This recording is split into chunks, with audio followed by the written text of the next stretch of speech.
from the city that never sleeps. 17 miles from Madison Square Garden, New York City. It's America at Night with Rich Valdez, America's favorite late-night talk program, featuring interesting guests from around the world and calls from across America.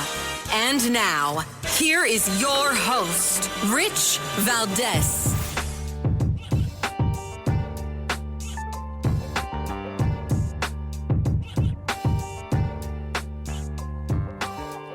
Hi there, good evening, and what's up, America? I am Rich Valdez, Valdez with an S, at Rich Valdez on all of the social media. Welcome to the Tuesday night edition of the program. We're live, we're national. Here's the number, 833-482-5337, 833-4-Valdez. Happy to be here with you. It's a real blessing to be on the mic with you guys, and I hope you'll give me a call and chop it up with me about the news of the day. And I'm looking at some of the news, and man, there's a lot happening here, right? There's more from the Trump-Saudi Arabia trip. We're going to get into that. There's a bunch of updates on P. Diddy and the freak-offs. His ex-girlfriend, Cassie, took the stand today. We're going to learn more about the trafficking case against Diddy in a little bit.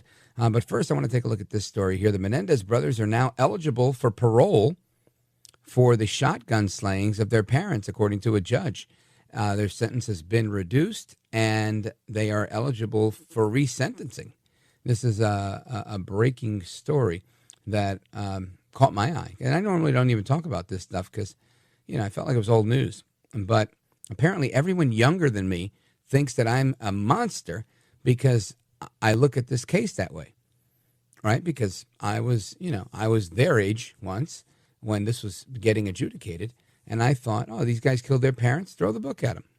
But here we are, decades later. And everybody who has Netflix and everybody younger than me, so younger than 47, seems to think that these guys were railroaded and that they were supposed to kill their parents because they were being abused. I don't know the truth here, but I just find it interesting how it breaks it breaks up by age. If you're my age or older, you're like, yeah, I remember that. Those guys killed their parents. Throw away the key. And if you're younger than me, it's oh my gosh, I can't believe they locked those guys up, those poor kids.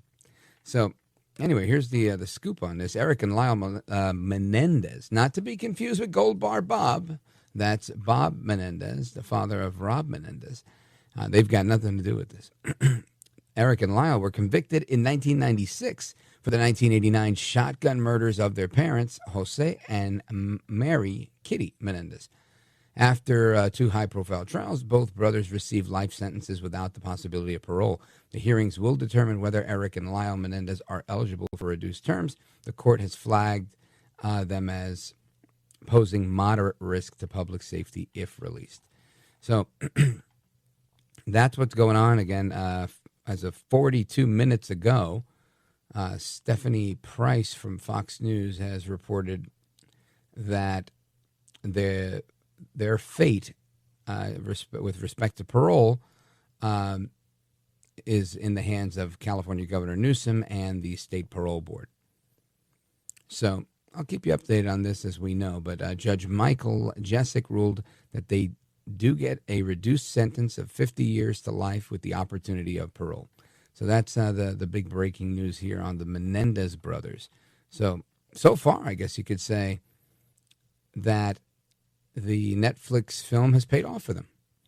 It has swayed public opinion enough to get to the judge, if that's the case. I mean, it might have been just the facts and some great lawyering. I don't know. Maybe we'll dedicate some time to this later in the week. But that is the top story in the last hour or so. So I wanted to mention that to you. Now, the other big story, let me see. What is the other big story?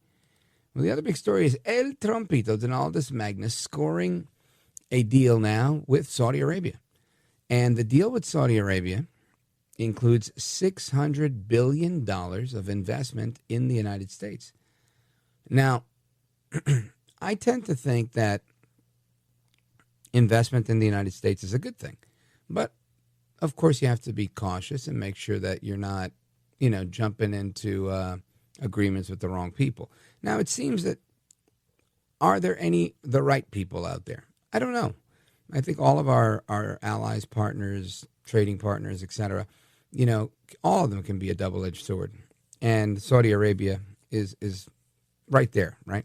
It's kind of like you need them and you can't trust them. Trust them as far as you can throw them. Same thing with all the rest of them. But that's the story. And I've got a clip of Trump in Saudi Arabia where, let me tell you, they rolled out the red carpet for El Trumpito, including bringing in a mobile McDonald's just so he'd have somewhere to eat, and offering him a escort from the Saudi Arabian Air Force, which some people are saying is too close for comfort and puts the president's security at risk. So either way, I want you to hear what Trump had to say. Listen to this. There's a great spirit in the United States right now.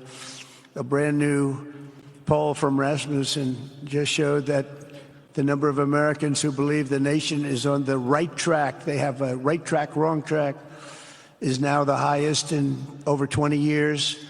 And it hasn't been anything like this because for many years it was the wrong track. And I can tell you for the last 4 years it was definitely the wrong track, but it's the highest it's been in many, many years. We renamed the Gulf of Mexico into the Gulf of America. That was very popular, other than perhaps with Mexico. And most importantly for the people in this room, the days of economic misery under the last administration are rapidly giving way to the greatest economy in the history of the world. We are rocking. The United States is the hottest country, with the exception of your country, I have to say, right? I'm not going to take that on. No, Mohammed, I'm not going to take that on. Wouldn't that be a terrible thing if I made that full statement? But I will not do it. You're hotter. At least as long as I'm up here, you're hotter.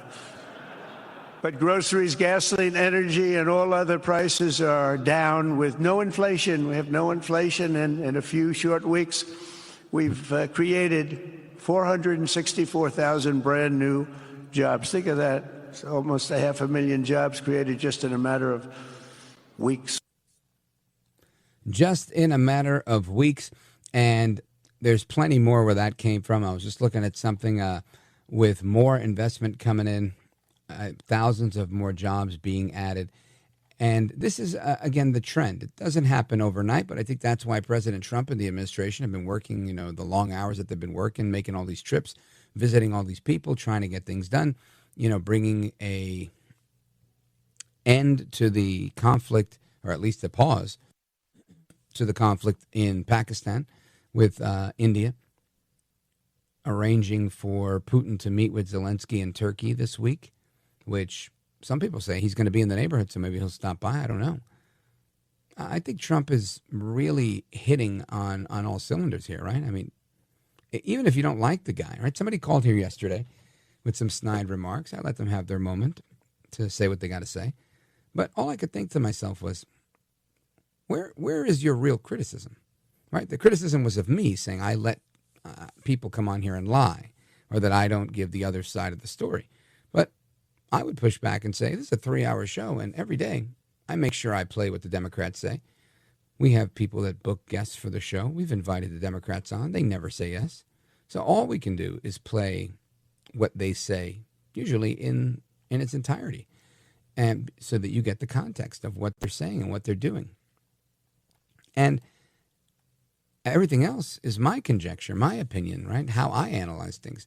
So I think the critique that I received yesterday from some caller from WLS was unfair, but I think he also didn't understand how talk radio works. So I'll concede that much of the point.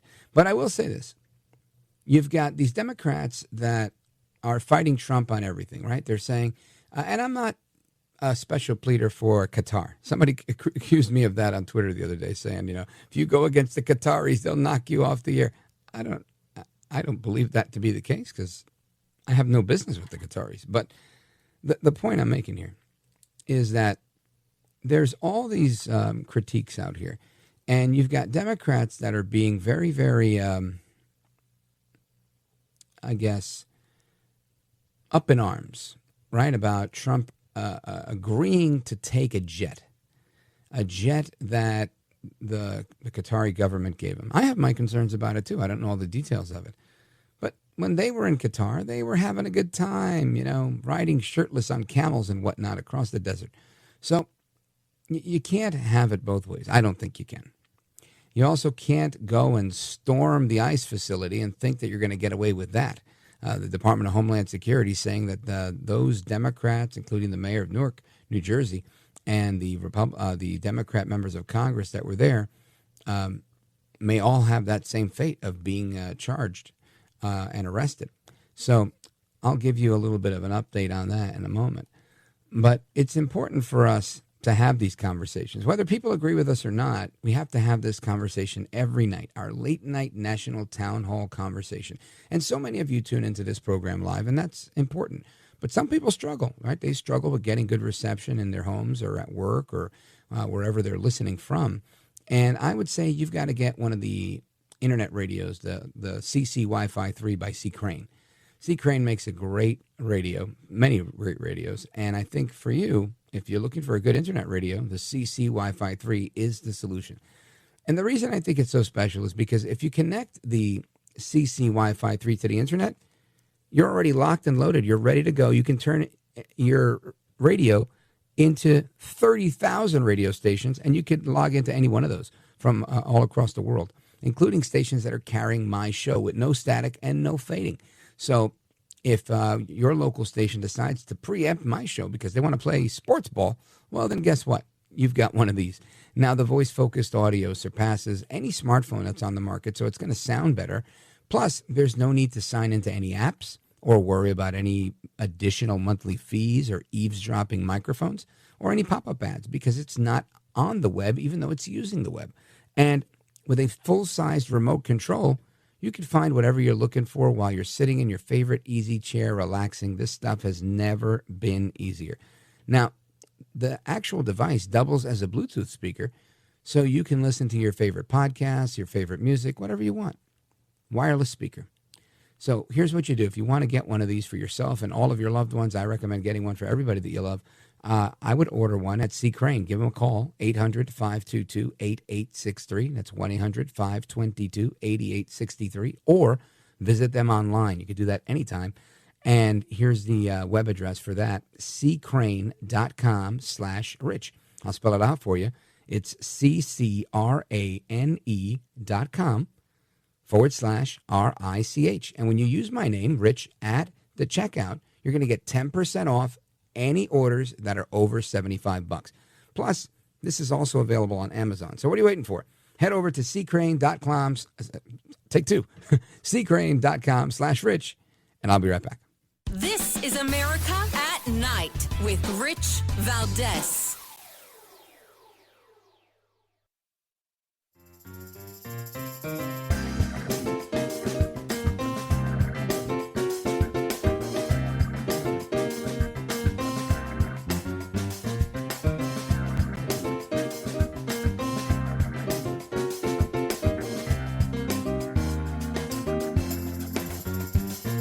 Well, thank you, Rich, and thank you for everything. I know you very well, and I listen, but I have a lot of people that listen, and they love your show, and I appreciate it very much. America at Night with Rich Valdez.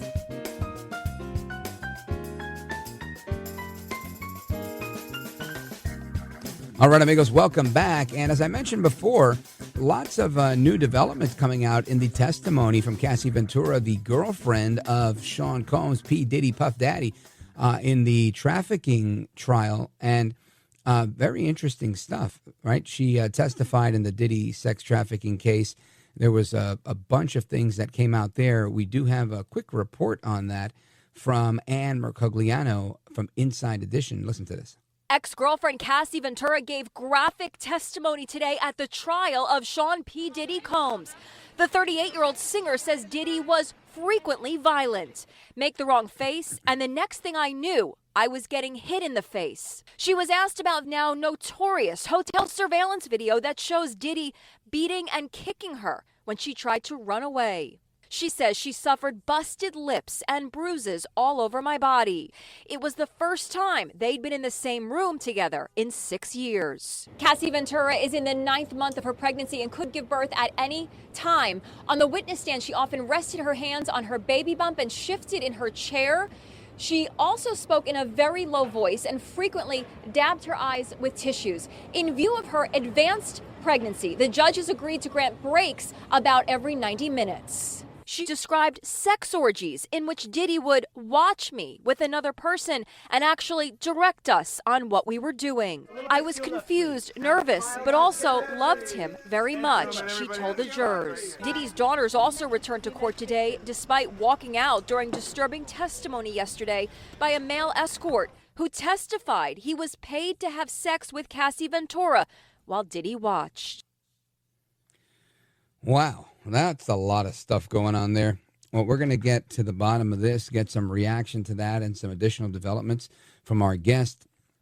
Pastor Jaco Booyens is the head of Jaco Booyens Ministries, and he's been an advocate against sex trafficking for a very long time after his own sister was trafficked. And I'm happy to have him back. Pastor Jaco, welcome. Rich, thank you so much. Thank you for covering this topic and for always speaking truth. Appreciate you. You got it, brother. Same here. And tell me what you think is happening here.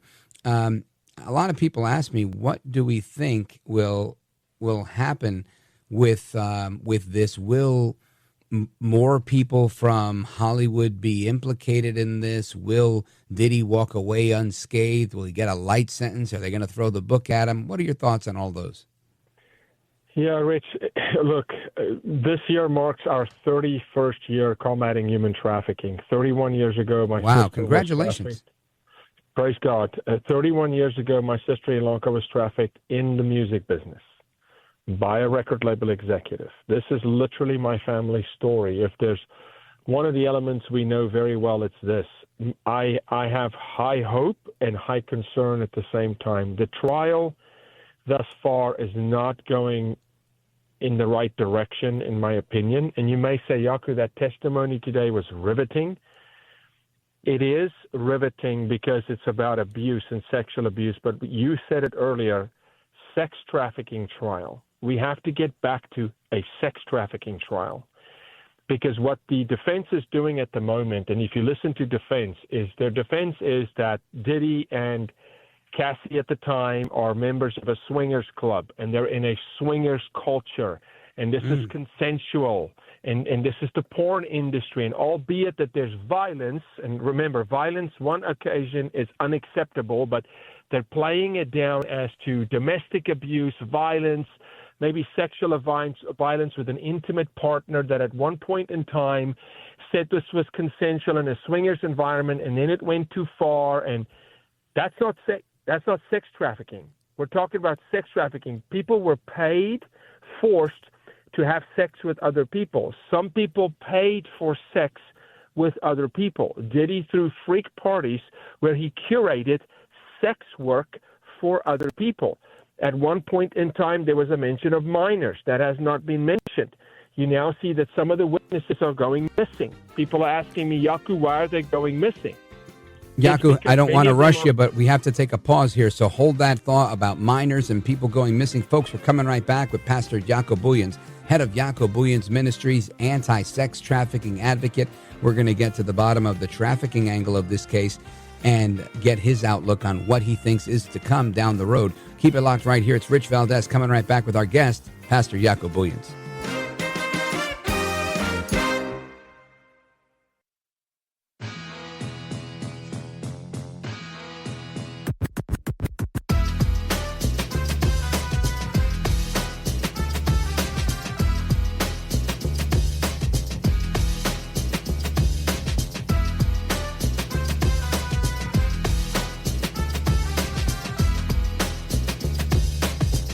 The best guests, the best opinions. This is America at Night with Rich Valdez. When shown still images from the 2016 security camera footage of Combs beating her at a hotel, Cassie said prior to the altercation, quote, "We were having an encounter called a freak-off, and I was leaving there." When questioned about freak-offs, which are central to this federal case, Cassie said she was barely 22 years old when Combs first asked her to do them. She said, quote, "confused, nervous, but also loved him very much." She said these freak-offs would entail hiring an escort and, quote, "setting up this experience so I could perform for Sean," Cassie said. And she also said freak-offs became a job where there was no space to do anything else but to recover and just try to feel normal again. That is a report from Fox 5 New York on these freak-offs. And I want to get back to our guest, Pastor Jaco Booyens, the head of Jaco Booyens Ministries, who's been a very outspoken advocate against sex trafficking for 3 decades, more than 3 decades. And Pastor, before we took the break, you were telling us about the mention of underage prostitute sex workers involved in these freak-offs and some additional information on insiders and Hollywood types. So continue. Yeah, Rich. The questions that we're reckoning when the trial started, or in the process of getting to trial after the arrest and the raid, is minors attending these parties, these events.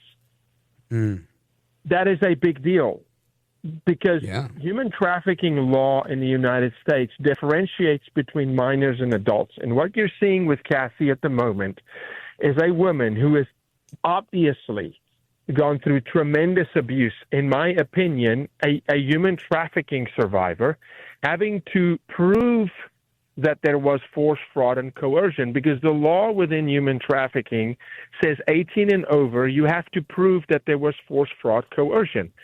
17 and under, you do not have to prove that. So for the minors who attended these events, and it's well documented that minors attended these parties. Now, what happened with minors at the parties remains to be seen, but they were present. And if a minor was, in fact, engaged by anybody who attended these freak-off parties, that is human trafficking in the grossest form. It at least has to be discussed. Different witnesses have to be called here. We cannot just see Sean Combs on trial because people paid for sex at his parties. They were buyers. Remember, human trafficking is a trade. There's a seller and a buyer. What did we see with Jeffrey Epstein? Epstein goes down, Ghislaine Maxwell goes down, no buyers go down. Yet, what did you see with Harvey Weinstein? No buyers go down. And it's rinse and repeat this time around, because in Diddy's case, different than Epstein's case, human trafficking by definition was embedded in the suit. In the lawsuit, within the case when it was filed as a human trafficking case under the definition of the exploitation of persons through the mechanism of force, fraud, coercion. That did not happen with Epstein. Lawyers on the defense are looking for daylight. They look for gaps. So what did they do with Virginia Giuffre in Epstein's case? They discredited Giuffre. So they go into her history and they find one time that they said she lied. Now she's not a credible witness. They're going to try to do the same with Cassie. And so it cannot just be Cassie. The other people in the industry that were at the parties, thousands of them over the years, that saw abuse, that saw paid sex workers, that saw force, fraud, coercion, that saw women drugged with the vodka, waking up, forcing to give sex for record deals, etc. Those folks have to speak up. Rich, they have to come forward. There has to be a call, a cry to them to say, don't let Cassie stand on the hill by herself. Others have to speak up. Now, Pastor Jaco Booyens, I want to get your thoughts on where we go from there. So let's presume you get some of these people to come in here and say, yeah, I saw so-and-so, engaging in prostitution with a minor, or with this person or with that person. What is your expectation on how the rest of the case unfolds? If that was to happen, immediately there would be subpoenas, and people would be called to the witness stand, and they'd have to testify under oath. There would be cross-examination. That's what should happen. At this moment, the case is not trending in that direction. At this moment, the defense is mounting up to say, yeah, violent sex, abuse, sexual abuse, sexual violence, but two consensual adults, and it's not consensual. This guy conducted in heinous crimes within the sex offense section of our model penal code, by definition. But historically, victims don't speak up. Rich, under 1.7% of victims of sex trafficking speak up and identify because they've seen historically in the U.S. the crime not correctly prosecuted. Because they know, even if you get Jeffrey Epstein, talk to a victim of Jeffrey Epstein, and she's not going to talk to you just about Jeffrey Epstein. She's going to talk about the hundreds of men she was forced to give sex to. Mm-hmm. What about those guys that are still out there that's buying other women and other children? There's a reason we're the number one nation on earth purchasing sex from children, purchasing sex from women. America, we're the leading sex trafficking nation in the world because the ultimately the demand side of it never gets addressed. Those who create the industry, remember, supply meets demand. Demand doesn't meet supply. This is business 101. So I hope in this case we get to a point where we are addressing who did he host the parties for? Who did he bring sex slaves in to the party? Who did he threaten with the record deal? Who did he bribe and say, if you perform, you can record with me. I'll run a couple bars, 16 bars on your record. I'll put you on the map. That's coercion. That's fraud. That's force. That's sex trafficking. Wow. Pastor Jaco Booyens, very enlightening conversation. Tell me about the Jeffrey Epstein stuff, now that we're on the topic. The star witness, Virginia Giuffre, alleged suicide a couple of weeks ago. Many people incredulous to that, the same way they were, incredulous to Epstein. And people balked at that. FBI Director Kash Patel saying that their most recent investigation, or the conclusion of their investigation, is that Epstein did in fact kill himself. You go to YouTube or any social media, and you can see any number of stories where there's tons of conjecture on this stuff. Where do you weigh in, and what does the inside track tell you? Here's my direct jugular comment, Rich.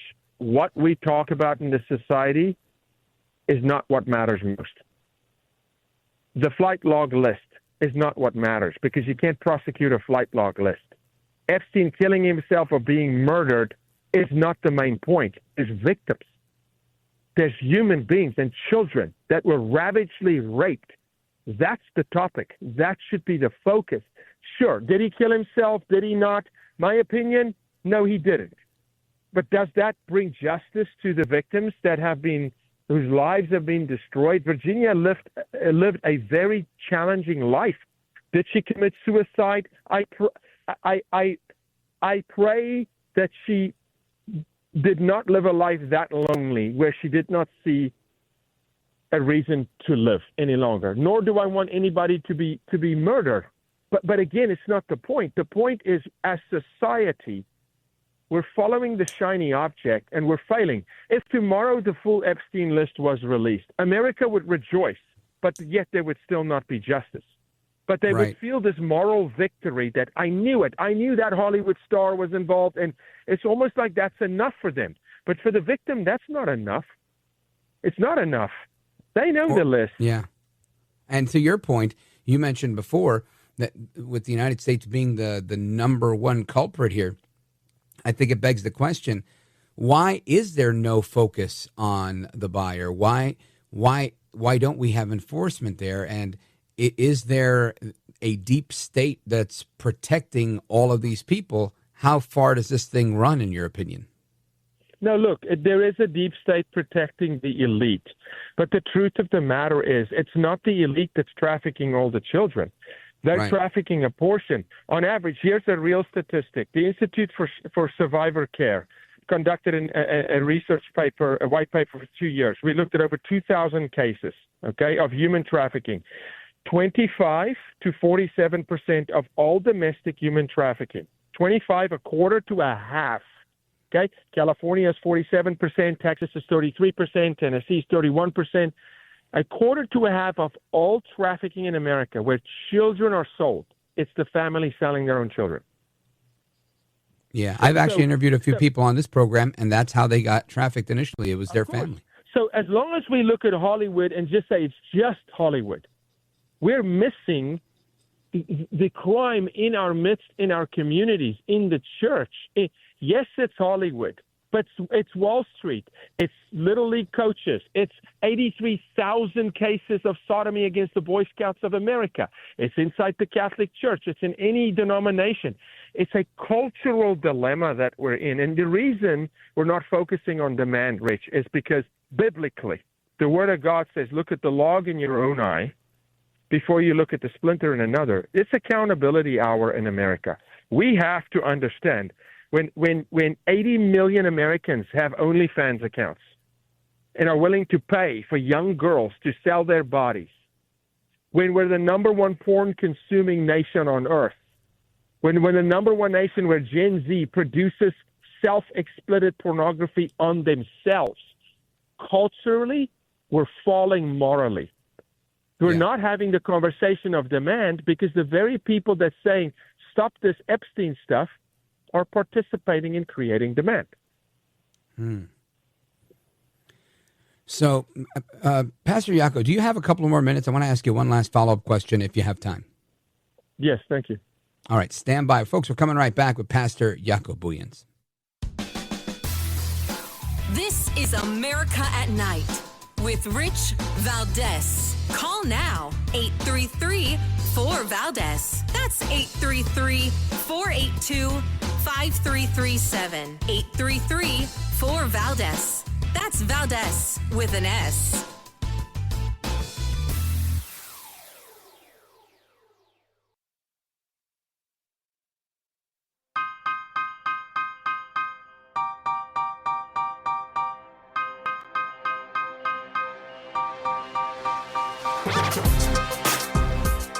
Look at Rich Valdez. He's now a radio host, and he's a great radio host. America at Night with Rich Valdez. Just take a moment to emphasize the priority of this Department of Justice and this FBI. Our children. If you harm our children, you will be given no sanctuary. There is no place we will not come to hunt you down. There is no place we will not look for you. And there is no cage we will not put you in should you do harm to our children. The prioritization of this administration and General Bondi has made it abundantly clear to child predators, you will be hunted down and you will be prosecuted. And that is a refreshing thing to hear for the men and women who do this work tirelessly. And it's also an acknowledgement of the safety that we look forward to bringing America. That is FBI Director Kash Patel last week announcing the 205 children that were rescued from a trafficking operation and making taking the tough stand that no one will be safe if they come after our children. And it's fantastic. Should have happened a long time ago prior to Director Patel coming into that position. But Jaco Booyens, that's what we're talking about, trafficking, in particular trafficking of children. And my question for you was really, what do you urge all of the people listening to this program to do? Because after listening to this, their stomachs are turning, they're wringing their hands, they're scared for their children, grandchildren, friends, family, and they don't know what to do. Yeah, the call to action is pretty simple, is learn to see what it looks like, because it's not what you think. It's not kidnapping. Under 1% is kidnapping. It's not the white van snatch and grab. You won't know obviously that it's happening. It's happening in broad daylight. The process of grooming or desensitizing a child happens on Instagram, on TikTok, on X. It happens in social media chat rooms. It happens on Discord when your son's playing games with adult men from other countries. The desensitization, on average, takes 9 months for a predator will invest in a child. Learning the language they use, learning signs to see when your child's language changes, when your child's behavior changes, their wardrobe changes, their peer group is changing. It's not just a phase. It's not just puberty. It's not, you have to start asking different questions. And so we train people how to see. We train people how to ask their teenagers certain questions that are not on the nose, obvious questions, but they are leading questions. They learn that on our website. It's free. They go to Help JBM, Juliet Bravo Mike, helpjbm.org, and learn what to see. For instance, what content should be in my kids' books? Could their kids be desensitized in the classroom to then be blind to a predator on a chat room? Could someone be normalizing sexual conduct or language to their child as a coach to then their child walking blindly into the arms of a predator online? These things take time. It's not snatch and grab, and people can see. They can be educated. And then once they see, they normally say, give me more. How can I get involved now? Can I volunteer? Can I help whip up votes in my state to get a bill passed? Or can I show up physically, or the restoration community of therapists and trauma-informed therapy, the nurses are coming together. But first they have to see, Rich. They have to see. Yeah. I remind you this, the Boston City bomber, do you know how many people after the fact spoke of having seen the bomb? A friend said he saw these pipes on his friend's kitchen table, but they didn't know what they were seeing. Right. We have to train people to see what sex trafficking, exploitation, grooming really looks like. It's obvious when it's a drag show for kids. That's obvious. What does it look like peer-to-peer? What does it look like within youth group at church? Right? People need to see. Jaco Booyens, Pastor Jaco Booyens, head of Jaco Booyens Ministry. Check out the website, helpjbn. Is it .com or .org? Yeah, it's Mike. Helpjbm, Juliet Bravo, Mike.org. .org. And, of course, Jaco Booyens Ministries.org as well. Pastor Jaco, I want to thank you for being with us. Very eye-opening discussion. Godspeed to you, and we'll have you back soon. Thank you, Rich. God bless. Bye-bye. You bet. God bless. All right, amigos, your thoughts, calls, and reactions coming up straight ahead. Keep it locked right here. This is America at Night with Rich Valdez.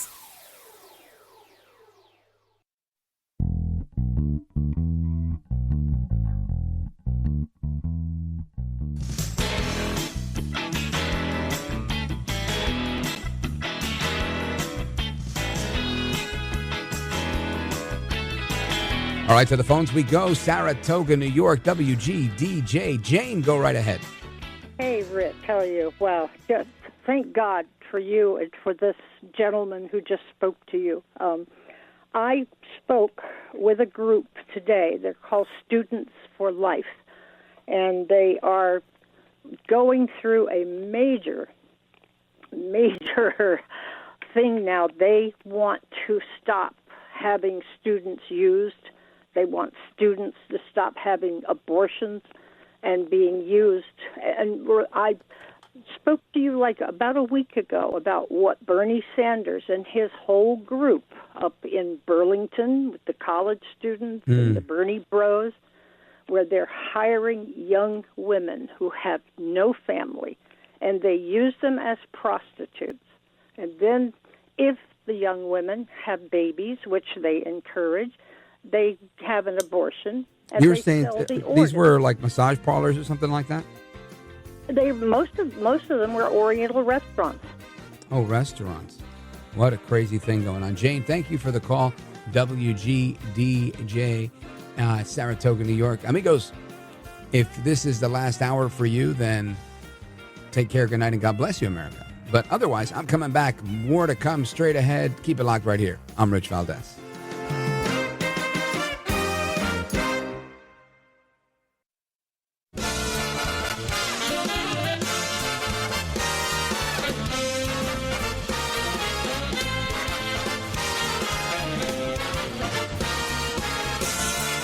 Live from the city that never sleeps. 17 miles from Madison Square Garden, New York City. It's America at Night with Rich Valdez, America's favorite late-night talk program, featuring interesting guests from around the world and calls from across America. And now, here is your host, Rich Valdez.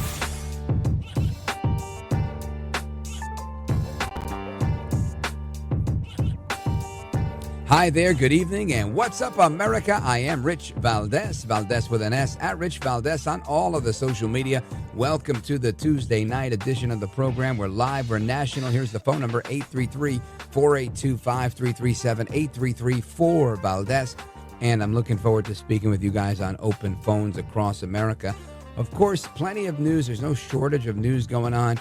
There's day 2 of the P. Diddy trafficking case and the testimony that's been going on. Cassie Ventura, his ex-girlfriend, the one that became very famous, even though she was a pretty famous singer to begin with, but the one that became famous as of late for being the girl that got the snot beat out of her on a hotel elevator bank, and adding to her existing testimony. Really interesting stuff in that testimony, and the conversation with Jaco Booyens, very eye-opening.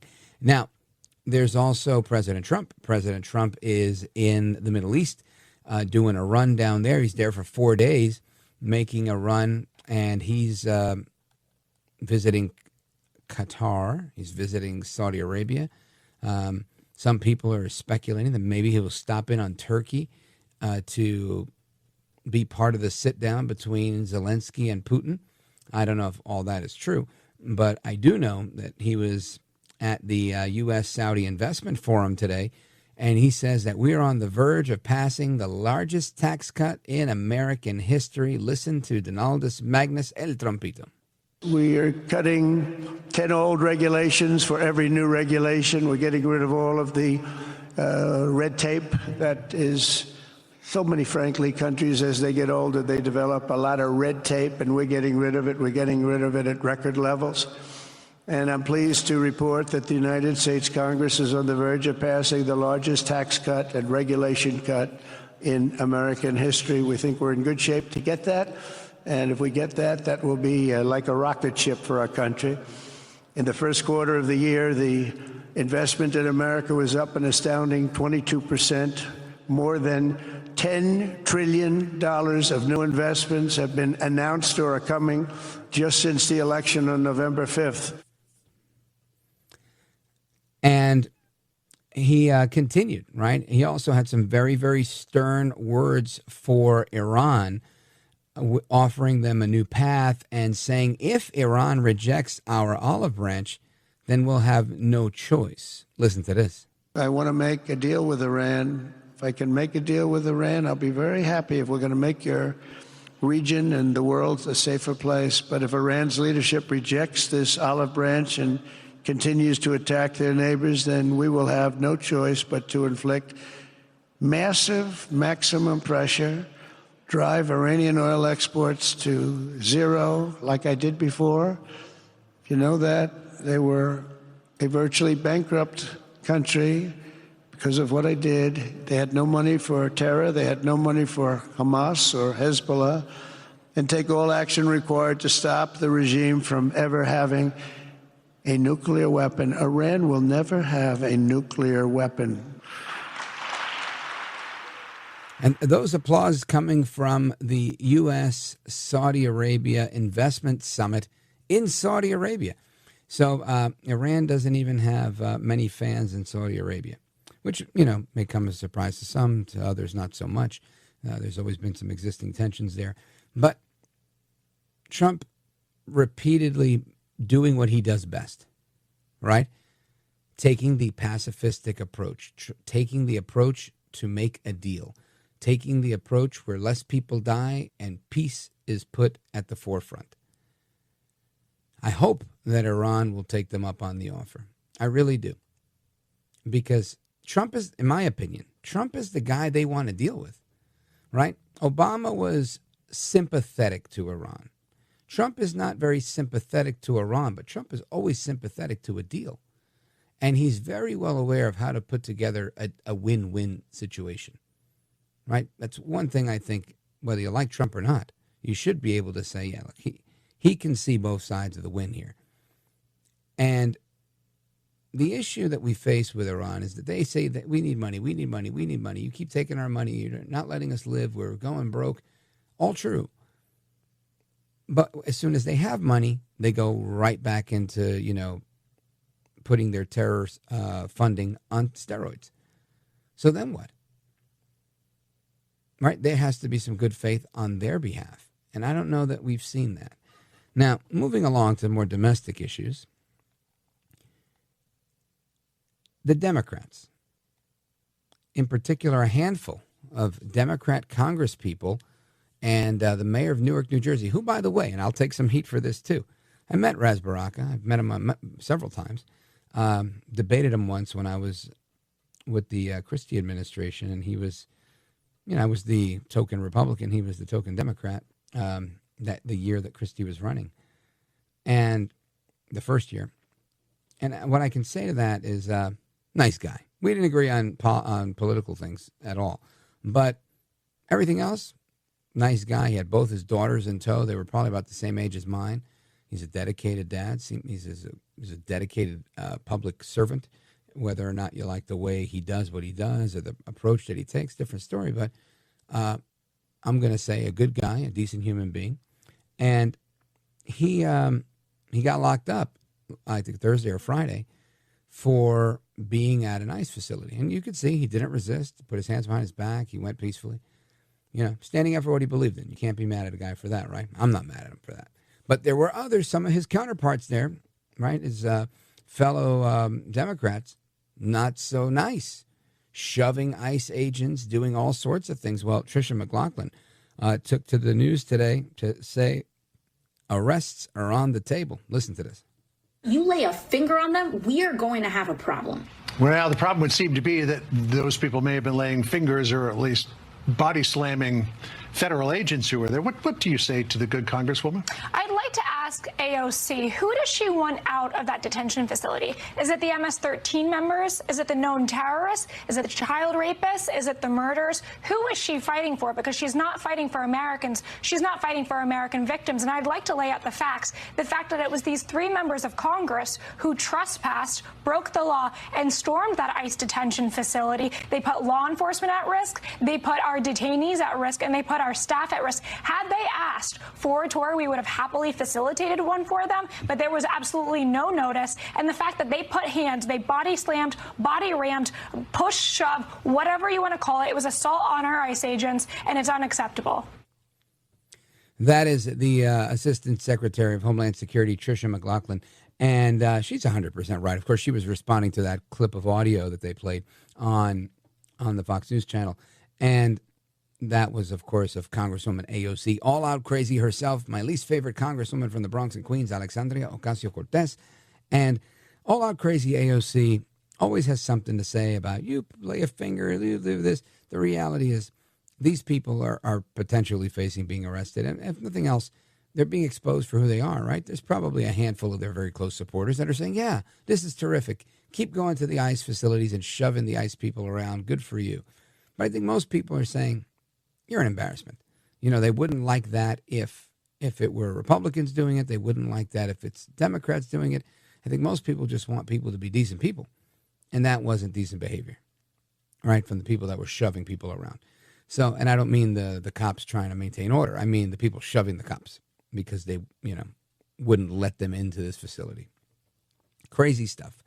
Anyway, I want to get into a bunch more items that we have on our agenda. There's a few things going on in Florida.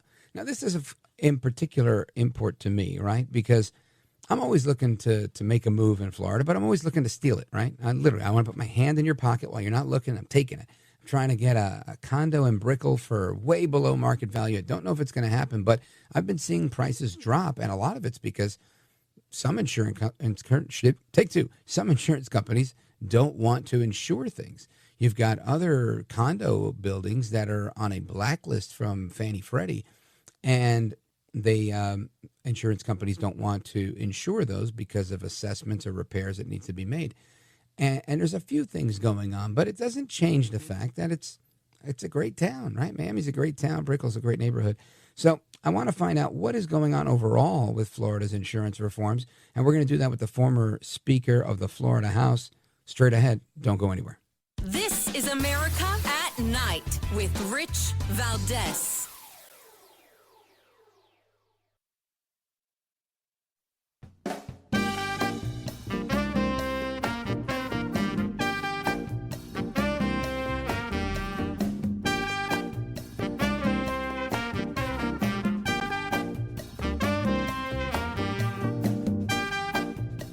Rich Valdez, who again will do a fine job, and I know you'll enjoy listening to it. This is America at Night with Rich Valdez.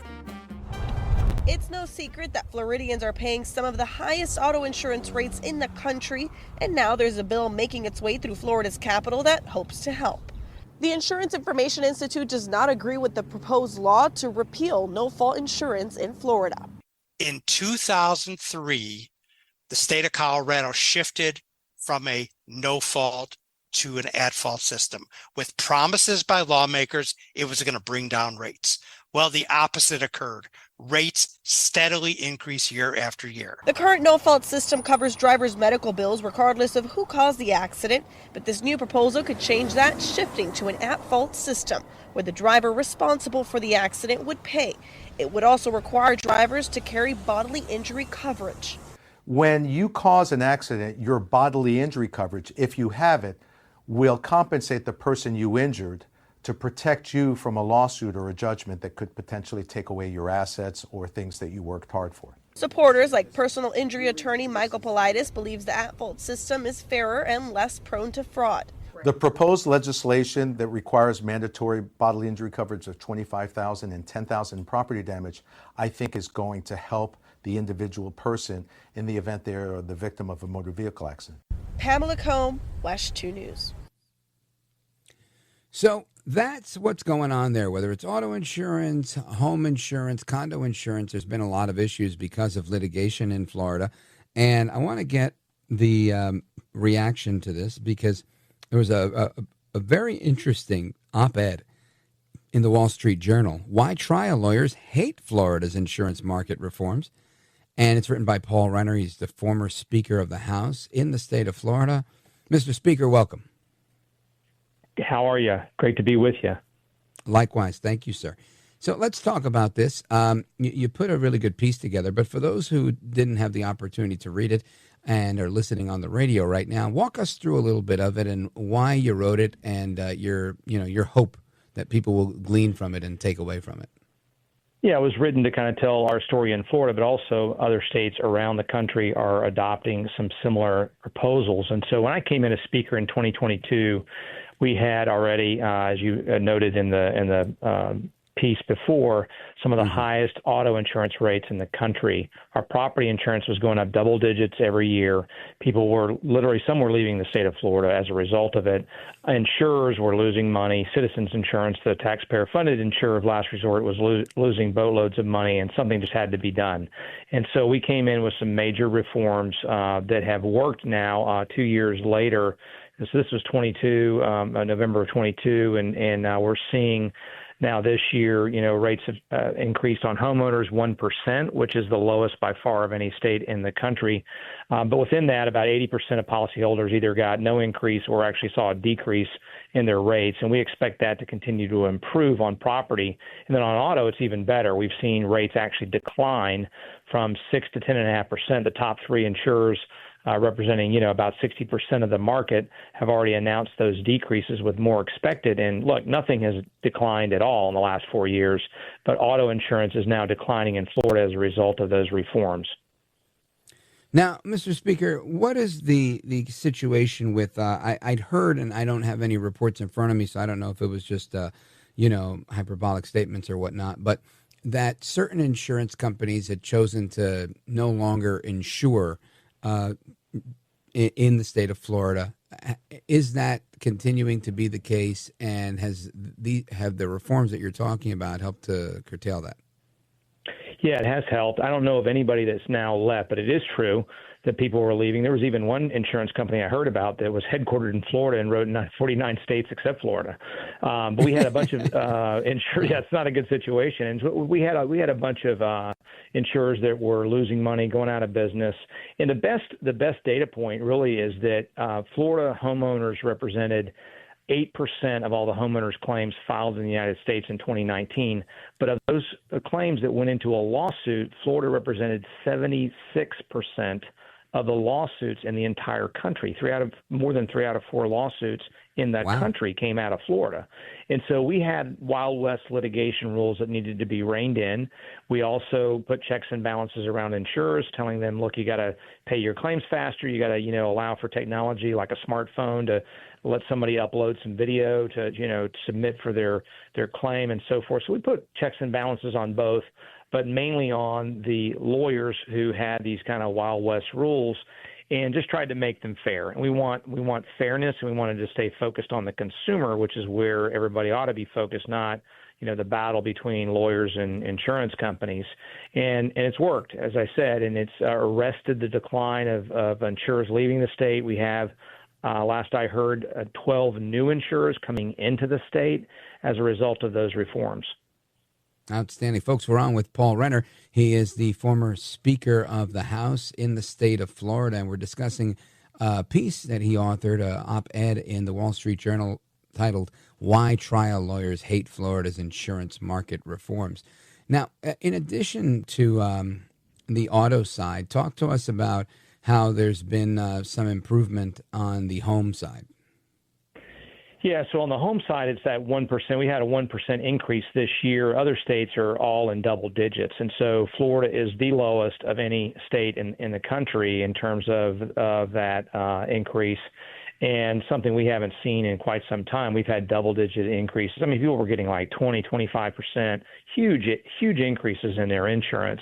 And now we're seeing those start to settle out and stay pretty flat.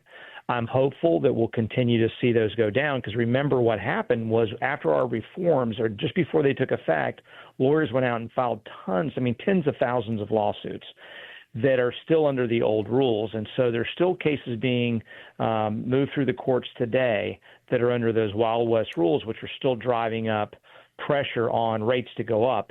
And when those all filter out and we have all the new claims under the new rules, the fair rules, I think we're going to continue to see benefit next year and in the year following, until all those claims kind of move through the system and we have everything under the new rules.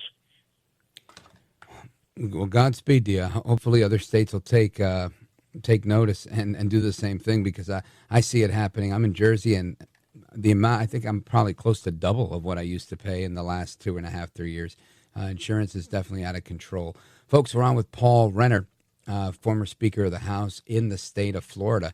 And straight ahead, I want to continue the conversation with him, bringing it to something similar, right? We're going to talk a little bit about property taxes in Florida and a little bit of the news of the day as well. So, Mr. Speaker, stick with me. We're coming right back. Amigos, your calls and more following that. 833-482-5337. 833-4-VALDEZ. Don't go anywhere. It's Rich Valdez coming right back with Paul Renner.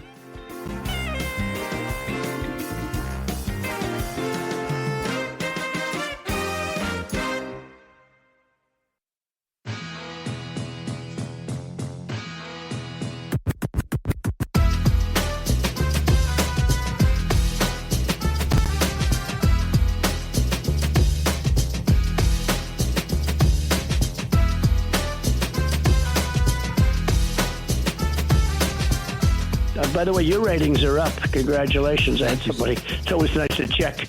I like to see, even if they're friends, I like to see how are they doing. Are people listening, right? That's right. But you're doing great. America at Night with Rich Valdez. Governor Ron DeSantis sat down next to home and business owners here at Gators Barbecue, expressing his frustrations how the Florida House is not backing his initiatives to support property tax reform all throughout the state, even saying, quote, that if he could, he would eliminate property taxes altogether for lifelong homeowners. Now, Governor DeSantis was joined next to Senator Blaise Ngola, speak on how they believe a property tax cut will better serve Florida residents. As the Florida homes increase in value, so does your property taxes along with insurance costs, hindering those on fixed incomes. To bring immediate relief, the governor is proposing to send out tax rebates of $1,000 to full-time homeowners, also putting a tax reform amendment on the 2026 ballot that eliminates property taxes and targets how much local governments collect from tax revenue. I mean, you talk about family of four having the median home price that is purchased in Florida, that's a pretty hefty tax bill right there when you come in after buying a home. When you consider what the average income is throughout the United States of America, the math just doesn't add up. Now, if backed up by the Florida legislator, DeSantis says that people could see rebates being sent out by the end of this year. Here in Jacksonville, Claire Alfrey, Frisco's News on your side. So, in addition to that report, Governor DeSantis elaborated on that, and I have a clip of that before we come back to our guest, former Speaker of the Florida House, Paul Renner. I want you to listen to this more elaborated cut from Governor DeSantis. No, you should own your property free and clear. I think to say that someone that's been in their house for 35 years just has to keep ponying up money, that is not. You don't own your home if that's the case. So yes, of course, I'd like to see people be able to owe free and clear. And it's interesting because it's like if I go to Best Buy and buy a flat screen TV and put it on the wall, I got to pay a sales tax on it, right? But I don't keep paying tax on it every year. I mean, it's just that's not how we do things. It's like, okay, if you're going to tax something, you tax it at the transaction and then let people actually enjoy their private property free and clear of the government. So that, I think, is the vision. That's the philosophical insight. So I want to get some reaction to that from the former Speaker of the House in Florida, Paul Renner. Paul Renner, what do you think? I mean, I think DeSantis is saying what everybody's thinking. Is it a reality? Why is he being met with some opposition? Well, there's a difference of opinion, obviously, and I really don't understand the argument behind cutting a sales tax. We have over 140 million visitors to Florida. They all pay sales tax when they come to vacation, and that helps us build schools, pave roads, you name it, as opposed to a property tax. Now, and the other thing about sales tax is if I get a pay cut or I just can't spend as much money or what have you, then I don't pay as much in sales taxes. I'm not spending as much. In the case of property taxes, I can get a pay cut. I still have to pay the exact same amount in property taxes. I lose my job. I pay the same amount in property taxes. A hurricane wipes out my house. I pay the same amount in property taxes until they reassess the next year. And so this is just not a very fair way. And the governor also pointed out, I spend 30 years, I pay off my 30-year mortgage, I do everything right. I still pay the same amount in taxes no matter what, and it never goes away. And so from a homeowner standpoint, you're taxing the American dream. And so I think we do need to give relief, property tax relief to our homeowners. This is something that goes kind of hand in hand with the property insurance conversation we just had. It all goes to how much do I pay to live in my house? And people are suffering. We're trying to do what we can on the property insurance. We're not there yet. But one thing we can do is put on the ballot something to, whether it's an expansion of the exemptions that we have here in Florida or what have you, to lower the property tax for each and every Florida homeowner that makes Florida their primary residence. And tell me a little bit more about that, because I think, look, this is something I would vote for that with both hands and both feet if they gave me a chance to vote for it. I think everybody wants to pay less in property tax, and especially if you live in the Northeast where it's so high. And I think the question becomes, there are some places where you're paying property tax, and then on top of that, you're paying for public sewer and other types of utilities. Whereas there's other places where you pay one flat fee and, you're getting your public sewer and, snow removal and all those other things. So where would these cost savings come from? Would we be reducing services, or would it just be like a cap on school tax? Your thoughts? Well, this is where it gets complicated, Rich. And so, I asked my staff when I was speaker, like, where would we be? We have a $50,000 exemption if you just ran that up for inflation from when it was passed way back, decades ago. And it'd be, a little less than $150,000 exemption. So it's never been moved since it was put in place. And so even if we did like a $100,000 increase in the exemption, it would still leave local governments where they should be, really, if we had just adjusted for inflation. And so I think, part of this is the local governments tightening up. But if you go farther than that, if you eliminated property tax, you would have to look at something to cover that, or you would see a very significant decline in services. So, when we look at where people are in Florida, people both want the property tax, but they're also concerned about the cut in services. And so the question is, how far do you go? Do you do a 50,000, 100,000? Do you do 250? Do you eliminate them all together for everybody? The price tag obviously keeps going up the farther you go. And so if you go in a direction of a very bold reform, and I'm all about bold reforms and saving people money, then you do have to look and say, okay, that sales tax is a lot easier way to distribute, what we pay for infrastructure, for cops on the street, for, teachers and so forth. And so is there a way to swap out, not all of it, but some of it, and give local governments enough that they're not, they don't have half of their money go away overnight, and they don't have the funds to put cops on the street. And then the local governments have a responsibility for that. Some of that tax money goes for our schools. Some of that tax money goes for our roads. These are things everybody cares about and wants to make sure that's not hurt. So it's a longer conversation we have to have about what's the right balance to be struck. But at some point, the locals could tighten up their belts, as Florida has at the state level. We tried to cut spending and hold it steady while population has grown, and the locals need to be able to do the same thing. Outstanding conversation, sir. Now, Mr. Speaker, I know you served very honorably in the military and as a prosecutor in the state of Florida. If people want to find you now, what are you up to now, and how do they follow you?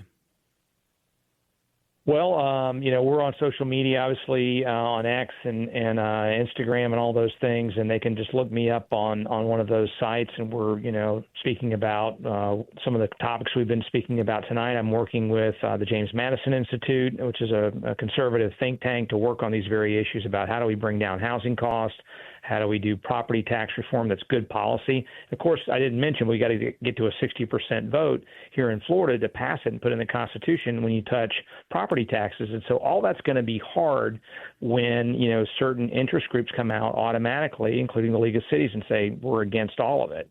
And so we've got to strike the right balance of good policy with what can get the support of a supermajority of Floridians. But it's the right thing to do. We're going to do it, and I look forward to being part of that conversation to try to offer up that policy that hits that sweet spot. Yeah, that's a good point you bring up. And, I spent a little bit of time in state government in New Jersey, and I can tell you my views don't change, but what you're able to do does change, right? When I'm on the radio, I could say what I want, and I could have the best, most conservative plans ever. But when you're really dealing in state government, you have those obstacles, like you just mentioned, like special interest groups and whatnot, that can get in the way and make things very, very difficult for you, if it's at times impossible. So it's a really, really good point that you brought up. Folks, give them a follow. Sir, I want to thank you for being here. I really appreciate the conversation. I'll be sure to invite you back. Thanks, Rich. Great to be with you. Have a good night. Bet. You too. God bless. And amigos, your calls and more coming up right now. Keep it locked right here. This is America at Night with Rich Valdez. Call now, 833-4-VALDEZ. That's 833-482-5337. 833-4-VALDEZ. That's Valdez with an S.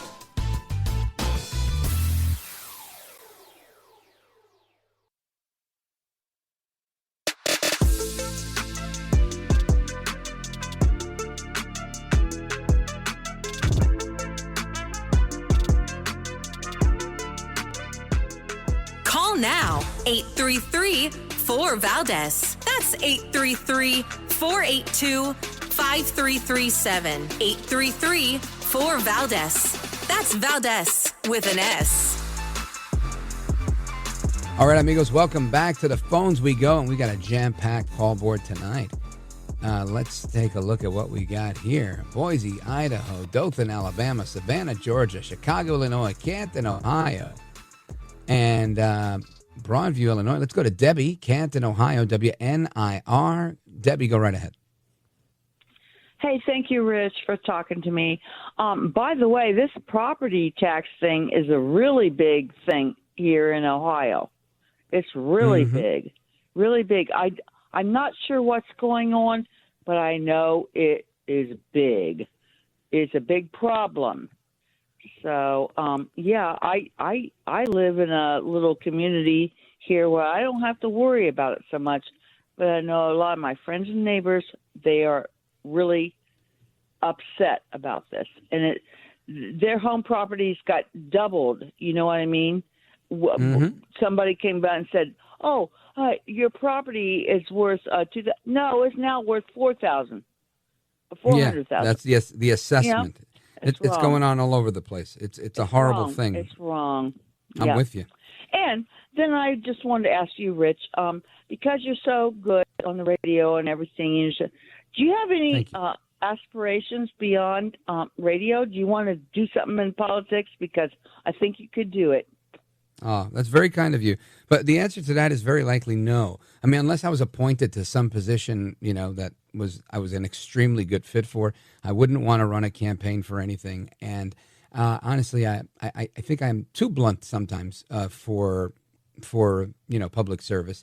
But aspirations beyond radio, maybe some TV stuff. I enjoy the TV stuff, although I feel like you can't always develop the story or be yourself as much on TV as you can be on radio. Just because of the way radio shows are 2, 3, 4 hours long, and TV shows are an hour long, and you just don't get to build the same relationship with your audience as you do. But I love TV. And matter of fact, I'll be on TV tomorrow morning. Check me out on Newsmax from 9 in the morning to 12 noon on National Report with Emma Reckenberg and Sean Kreisman. But Debbie, yeah, I don't think so. If I had to choose, I don't know, maybe I'd be like one of those guys that becomes an actor in his old age and, does like TV shows like Fred Thompson, right? He was a U.S. Senator and then he became an actor on TV. That would be cool. I don't know. It's a good question. I'll keep thinking about it. Thank you for your kind words, Debbie. I appreciate it. God bless you. Canton, Ohio, WNIR in the building. And let us continue. I want to go to Mark, Broadview, Illinois, WLS, Epstein Files. What's going on, brother? Hey, buddy. Good show. Thanks for taking my call. First-time caller. I like your show. I just want to know why, after 100 days with Cash Patel and they're in DOJ, why they have FBI, why they haven't released the files. I mean, P. Diddy, R. Kelly, these guys are sex trafficking children. They got all these children that are missing in this country right now that are being sex trafficked, and why they're not releasing this and why they're not arresting people. And, I mean, P. Diddy, he knows all the guys in Hollywood and all these congressmen and people in the government that were molesting children, and why they are not prosecuting this. That's all I want to know. Thank you. Yeah, well, you're welcome. I would suspect that the government is either A, building a case, or B, doesn't have one. And this is what we were talking about with Jaco Booyens, is there is such a demand in our country for this stuff that a lot of this stuff gets, I don't want to say swept under the rug, but people have been getting away with it for a very long time. And Director Patel, I think he's been doing an excellent job because he's got multiple things to deal with, right? Just a couple of days ago, big human trafficking arrest, right? Saving the lives of 205 children that were rescued from trafficking. And those things don't stop while we're trying to figure out who the bad guys were in the Epstein case. So you have to figure out, I would suppose, a way to be able to do both, to use whatever manpower you have to go after the bad guys and help the kids that need the help, while still working on the case to go after the bad guys. And in a case like that, I never ever thought much was going to happen with the Epstein case. I think oftentimes the reality of life is everybody, whether you're the prosecutor, the governor, whoever, people want a scalp. They want their pound of flesh. And once they have it, they move on to putting out the fires that arise. And that's just the reality, I think, of life. It sometimes we get caught up in radio land and TV land and YouTube land with getting to the bottom of things. And oftentimes I think that there is no bottom to these things. They just keep going. It's a bottomless pit. And that's it. I mean, how many more times am I going to hear about Prince Andrew and him being dethroned by the Queen and this, that, and the other? But I haven't seen anything happen, right? Why haven't the British prosecuted him? Why haven't, I guess, either he's insulated, he's protected, or there just isn't enough proof, and it's all hearsay. So your guess is as good as mine on that one, Mark. I appreciate it. Good question, good call. Folks, we come back to the rest of your calls and more in the speed round. Don't go anywhere. This is America at Night with Rich Valdez. Call now, 833-4-VALDEZ. That's 833-482-5337. 833-4-VALDEZ. That's Valdez with an S.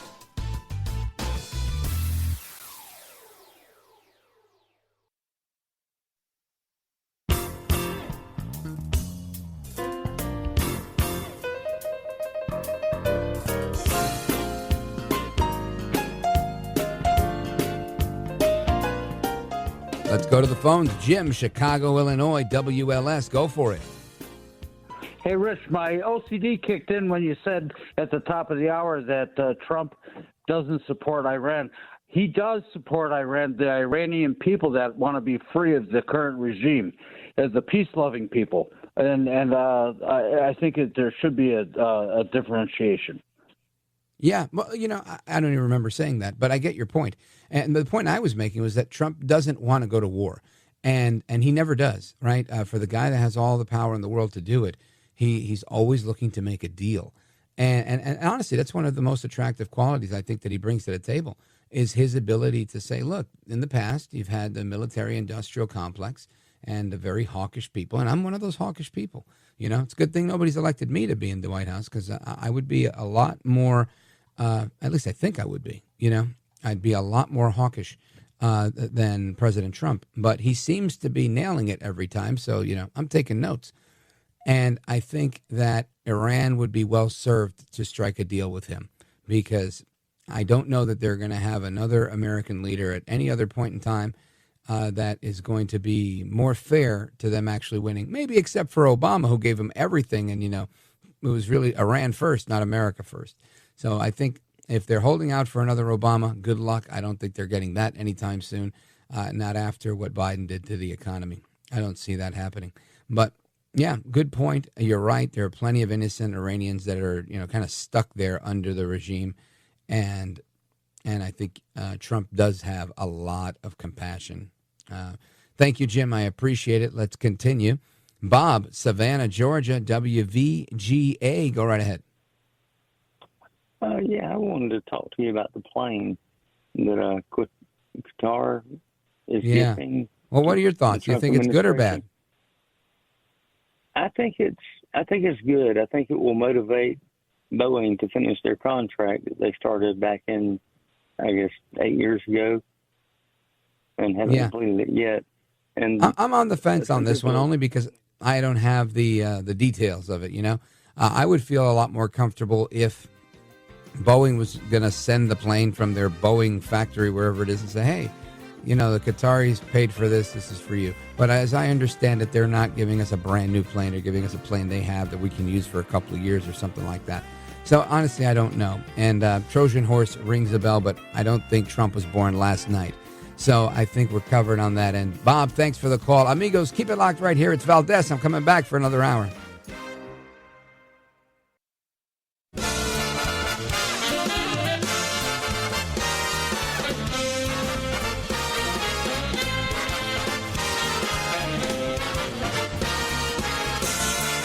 Live from the city that never sleeps. 17 miles from Madison Square Garden, New York City. It's America at Night with Rich Valdez, America's favorite late night talk program, featuring interesting guests from around the world and calls from across America. And now, here is your host, Rich Valdez.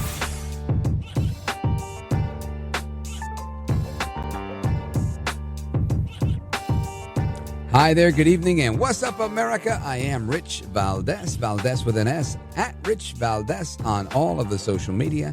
Your liberty-loving Latino amigo, happy to be here with you this Tuesday night. I'm glad I know what day it is. We're live, we're national, 7 minutes past the top of the hour, and so much. I feel like I've done a week's worth of shows in the last day or two, with so many different topics that are going on, so many developments. Anyway, I'm looking forward to speaking with you guys. Open phones across America. We've got a few people on hold. We're going to get to you momentarily. Everybody else calling in, you're welcome to join the program. We're live and national for another hour. And I want to specifically get into a few things. It is National Police Week. We're going to get to that in a little bit. But before I do that, there was a story I wanted to talk about yesterday that I didn't get to. And it's something that has been going on, right? This has been going on for a number of years. It's not a news story, but it became a big story yesterday when South African farmers applied for asylum and got it. And they've come to the United States seeking refuge. And critics of the administration were saying, well, that's funny. When other people were applying for asylum because they were being persecuted in their home country, we came up with every excuse in the book to say no. And now we're allowing them. Now, I'm just telling you what the critics are saying, right? I don't know much about the politics of this. I just know that this is a crazy thing, right? There is something called the EFF Party, and they are in South Africa. And they have these chants, they have these gatherings where they want to, quote unquote, kill the white man, where they make gun sounds and talk about the eradication of the white people. And in particular, it's the white farmers. And we had a conversation about this a while back. Some of them are Christians and they're persecuted for their Christianity. Others are persecuted just for being white. And South Africa, as you know, was British colony. So there's a lot of white people there. This is where Elon Musk is from. And these warlords and other groups like EFF come after them. So this has become a political topic as of late. And I found a clip online I saw yesterday, which what caught my eye, of one of these gatherings with these guys. And they're wearing red berets, but they're not Curtis Lewa and the Guardian Angels. These guys are very radical. And I want you to hear what it sounds like.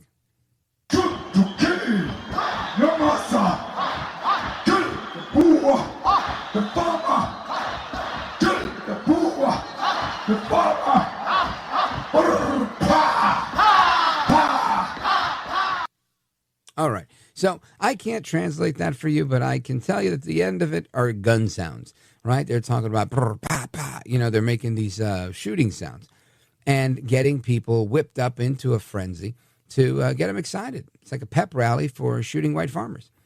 And President Trump spoke about this. And what I found remarkable was that the media, and I should have probably grabbed some of that reaction from the media, but people at BBC, CNN, that type of thing, right away started adding the caveat to what Trump said, saying, well, President Trump made these statements, of course, but there is no evidence to prove that this is happening. Just imagine if that would be the other way around, right? Every time the Biden administration allowed another caravan into our country at the southern border, if the media used the same approach and said, look, they're applying for asylum, but there's no proof that there's any persecution going on in their country. Just imagine. But the media picks and chooses when they can be outraged. And I just think it just smacks of not only hypocrisy, it smacks of stupidity. Listen to this. Because they're being killed. and we don't want to see people be killed. Now, South Africa leadership is coming to see me, I understand, sometime next week. And, we're supposed to have I guess a G20 meeting there or something, but we're having a G20 meeting. I don't know how we can go unless that situation's taken care of. But it's a genocide that's taking place that you people don't want to write about. But it's a terrible thing that's taking place. And farmers are being killed. They happen to be white. But whether they're white or black makes no difference to me. But white farmers are being brutally killed, and their land is being confiscated in South Africa. And the newspapers and the media, television media, doesn't even talk about it. If it were the other way around, they'd talk about it. That would be the only story they'd talk about. And I don't care who they are. I don't care about their race, their color. I don't care about their height, their weight. I don't care about anything. I just know that what's happening is terrible. I have people that live in South Africa. They say it's a terrible situation taking place. So we've essentially extended citizenship to those people to escape from that violence and come here. So that's what's going on that front. The people that are being persecuted have been welcomed and given safe haven here in the United States. And the left is having an uproar. The people that were here to defend the downtrodden, the people that were here to defend the immigrants. Interesting how if it's a white person from Africa, they don't care. If it were, someone else, then they care. And it makes you wonder, what is it that you care about? Do you care about the plight of the immigrant? Or is it something else that motivates you, right? Maybe some sort of financial incentive. Maybe some sort of threat or coercion from the cartels that benefit so greatly from the trafficking industry at our southern border. I don't know the answer to that, but all I can tell you is it gives me speculation for days. Very, very interesting. Now, speaking of South Africa, Elon Musk's Doge replacement has been revealed. Democrats are not going to be happy. This is being reported by Drew Berquist. And Russ Vought, who is the Director of Office of Management and Budget, OMB, he is expected to assume a leading role in the Department of Government Efficiency, DOGE, as Elon Musk prepares to step away from day-to-day operations, and that's according to a report in the Wall Street Journal. So congratulations, Mr. Vought, and congratulations, Mr. Musk, for getting your life back and being able to go back to building rocket ships and self-driving cars and brain chips and every other thing that he does. So very interesting how this stuff is playing out. What else did I want to talk about? Inflation numbers. Annual inflation rate has hit a 4-year low. We've got the lowest price on groceries, biggest decline we've seen in 5 years. Prices are down for the highest number of percentage of being down in 5 years. Right? Annual inflation rate eased. I don't know how to read today. Eased to 2.3% in April. This is according to redstate.com, the lowest since February of 2021. So plenty of interesting things going on with the economy, with inflation coming back better than was expected, better meaning at a slower rate, less inflation, not more inflation. And I love it. And I think a lot of people are also going to be happy about that. We want a less inflated economy for show. Now, there's plenty I want to get to. We're going to get to your calls as well. But there's a particular conversation that I want to have with you all. And it's about National Police Week. Now, you guys know I have some brothers in law enforcement. I always wanted to be a cop. Didn't work out for me because of different things I pursued. But I did go to the abbreviated police academy at Essex County College Police Academy in New Jersey, and I served with the police reserve in my town for a couple of years from 2006 to 2008. And, I didn't do much other than parade duty and, a couple other things. But my point was the cops are important to society overall. They're important to your community. And the reason I got involved when I did was because my kid came home with a mugshot, a sketch of a suspect that was trying to lure young kids like mine at that time, 5, 6, 7 years old, into a car by offering them money. And I picked up my kid from school, but, there were kids that were older that were, walking home a block or two. It was a small town. And I thought to myself, when I saw the banner by the coffee shop in town that said, we're looking for some volunteers. I said, sure, I'm definitely going to go volunteer. And I didn't know what it entailed, but I did it because every kid needs to be protected, right? Every kid needs a second set of eyes, another person that can watch their back, especially if there's somebody driving around your town trying to, lure kids into the car with not so much puppies and candies, but in this case, they were offering money. And I thought, man, this is the end of the world. Well, that stuff did eventually, stop happening in town. There weren't any additional reports, but it gave me a very, intimate look at what those in law enforcement have to go through, not, to taint anything I'd seen from my brothers and what I'd seen from them very up close and personal. So I think it's important to recognize the men and women in law enforcement, especially now that it's National Police Week. So we're going to do that coming back. Don't go anywhere. This is America at Night with Rich Valdez.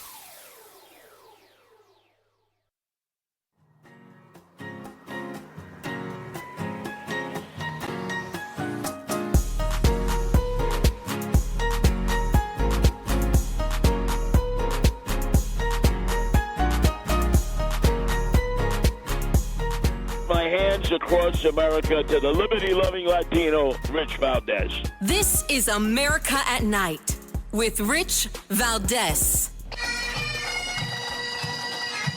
National Police Week has begun across the U.S., as many will be memorializing Deputy Larry Henderson, who was killed on May 2nd. A deputy from my home city, home county, makes it difficult, but it's just a somber reminder of the dangers of this job. I spoke with the president of Cincinnati Fraternal Order of Police, Ken Kober, to ask the importance of this week to the men and women who protect our communities. Especially on the heels of Deputy Henderson here, to be able to memorialize him.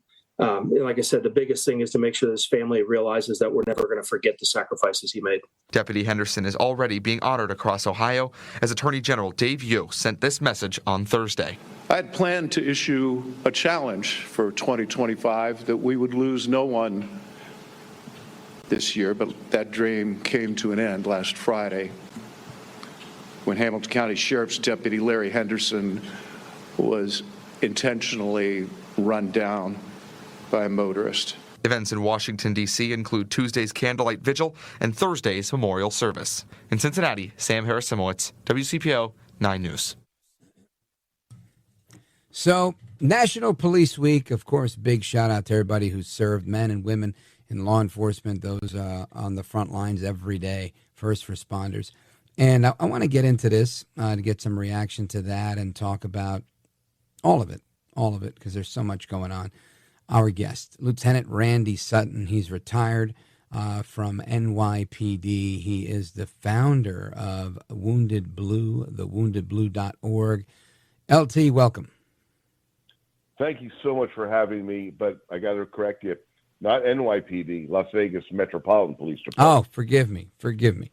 And talk to me about National Police Week with respect to all of the celebrations going on and the acknowledgement. Not everybody gets a week, right, LT? No, not everybody gets a week. And I am actually here in Washington, D.C. as we speak. And I have been participating in the beginnings of the commemoration that is going to be taking place here. And I'm going to try and paint the picture of what National Police Week really, truly is to the American law enforcement officer. It is a very, very reflective week here in Washington, D.C. The National Law Enforcement Memorial is housed here in the middle of D.C., and that memorial has the names of every law enforcement officer who's given their life in the line of duty carved in the granite of that memorial.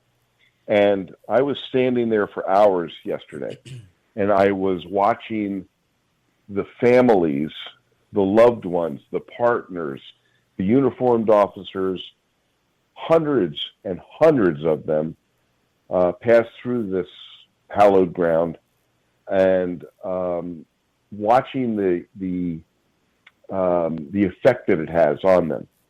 Families where they kneel by the name of their loved one on the wall. They touch the granite with their fingers. Tears fall. Pieces of paper are placed upon the granite, and pencils where they actually commemorate the name on the piece of paper, and they pass that to one another. They the emotion that's here, Richard, is absolutely incredible, and it is a time of reflection, time of commemoration, a time of celebration of the lives of these men and women who made the ultimate sacrifice while serving their communities. It's a very, very impactful time of year for the American police officer.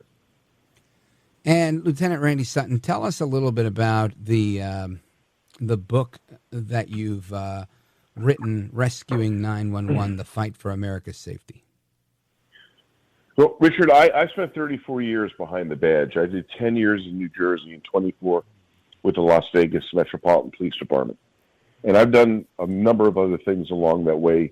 Rescuing 911, The Fight for America's Safety is my 5th book. But I believe this may be my most important work, because for years now, the American law enforcement officer has been maligned, has been disrespected.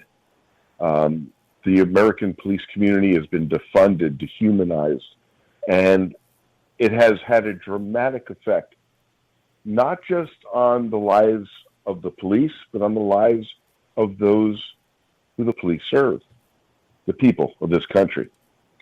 And the people of this nation deserve to know the truth of how we got into this criminal justice crisis.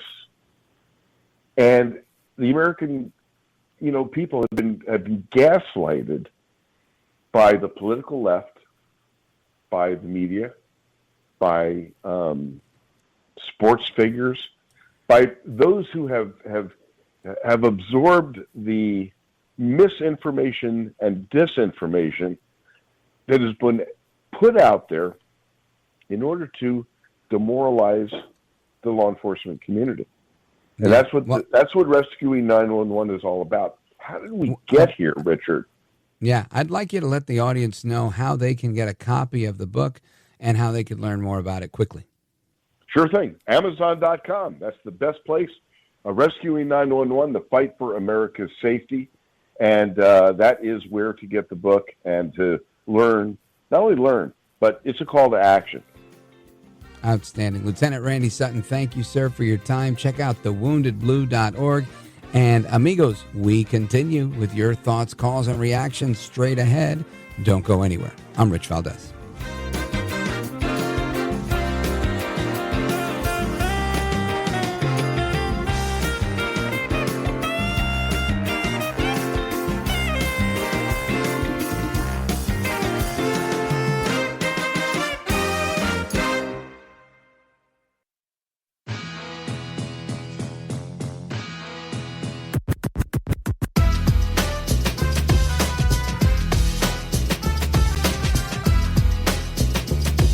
Call now, 833-4-VALDEZ. That's 833-482-5337. 833-4-VALDEZ. That's Valdez with an S. In recent years, far too many American presidents have been afflicted with the notion that it's our job to look into the souls of foreign leaders and use U.S. policy to dispense justice for their sins. They loved using our very powerful military, and now it's really the most powerful it's ever been. We just are getting a budget approved, $1 trillion, highest budget we've ever had in history for military, $1 trillion. And we're getting the greatest missiles, the greatest weapons. And, I hate to do it, but you have to do it because we believe in peace through strength. You have to have the strength. Otherwise, bad things could happen. But hopefully, we'll never have to use any of those weapons. Seems to be an awfully big waste of money if you're never going to use them. But hopefully, we'll never have to use them because the destructive power of some of those weapons are like nobody's seen before. I believe it is God's job to sit in judgment, my job to defend America, and to promote the fundamental interest of stability, prosperity, and peace. That's what I really want to do. I will never hesitate to wield American power if it's necessary to defend the United States or to help defend our allies. That's President Trump today at the U.S.-Saudi Investment Forum in Saudi Arabia. Basically, I'm reading this as a note to Iran saying, I'll wipe you out if I have to. Please don't make me do it. And don't mess with Israel because I got their back too. Maybe I read that wrong, but I think that's what he said. Sounds like what he said. Anyway, I want to get your thoughts and reactions to all of this stuff. Let us go to Dothan, Alabama, WDBT. Check in with our man, J-Dub, calling with a remark. Go right ahead, sir. ¿Cómo está, amigo, from your southern brother? Muy bien. Yeah, well, hey, I want to say this before I get to what I called about. I want to help you throw a couple of rocks, Rich. You do tell the truth, and President Trump is reducing tariffs and reducing prices. Now, that being said, I hope you know what I'm talking about from last night. But anyhow, yes. But anyhow, I think it's time to go ahead and let Israel handle Hamas. Unfortunately, we're going to have to handle Iran. There needs to be a big price paid for what happened in Israel.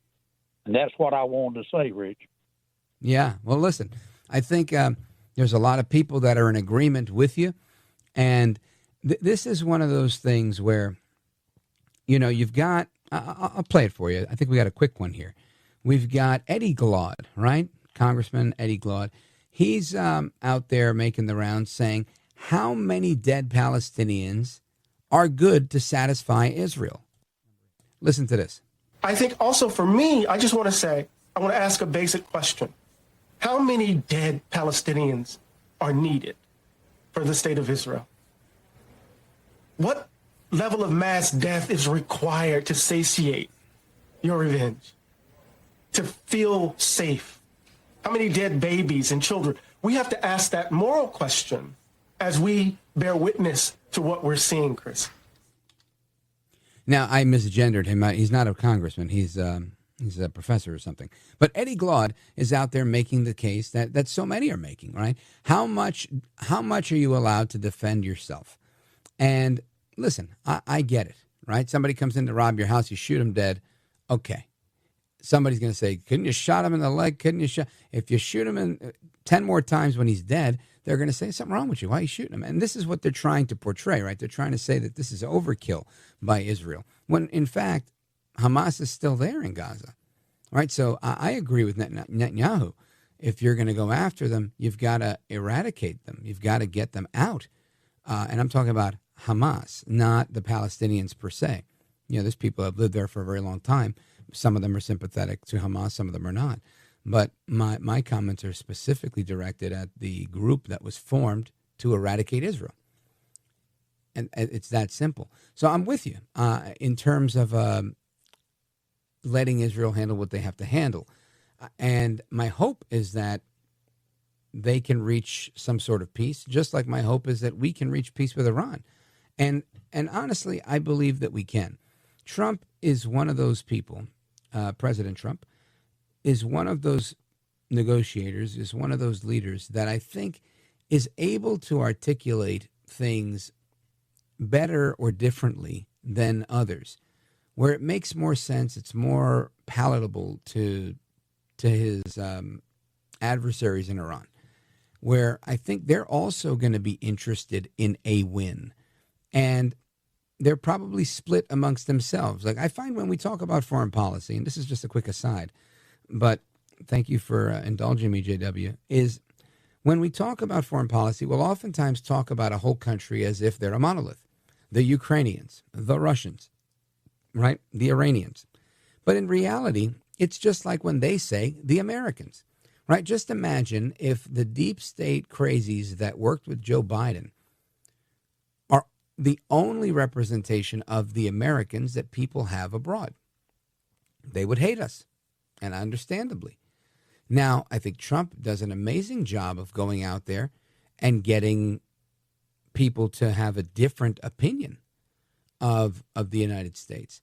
But for many people, they put us all in the same bucket. Oh, the Americans, they're here to topple your regime. They're here to do this. They're here to do that. They're here to steal your oil, whatever their criticism is. So I think we have to look at the Iranians the same way and say, look, there's the mullahs, there's the Ayatollah, there's all of these radicals there. But at the end of the day, there's others. And there's a lot of people there that love Iran, that love their Persian culture, and don't like the mullahs, and don't like the Ayatollah, and don't want to live under that regime. But they don't have the power to get up from under. And I think Trump is speaking to that part of them. And I think it's a wise thing to do. So that's where I am. Now, in terms of throwing rocks, yes, sir, I agree. Listen, I let all the libs talk all the smack they want to talk, as long as I get to talk my smack, too. And I think sometimes people think that I'm here to be some sort of reporter. I'm not a news reporter. I was not trained as a news reporter. I am a talk show host. And my job is to host this program and give you the information that I want to give you and give you my spin on it. So for anybody that calls here thinking that I only cover it from one side, I cover it from my side. And that's my intention to do that. And when I want you to hear the other side, I give it to you right from the horse's mouth, just like you just heard from Eddie Glaude. So thank you, JW. Good points all around. We're going to continue with your calls and more. California, Idaho, and others that are ringing in right now, 833-482-5337, 833-4-VALDEZ. This is America at Night with Rich Valdez. Call now, 833-4-VALDEZ. That's 833-482-5337. 833-4-VALDEZ. That's Valdez with an S.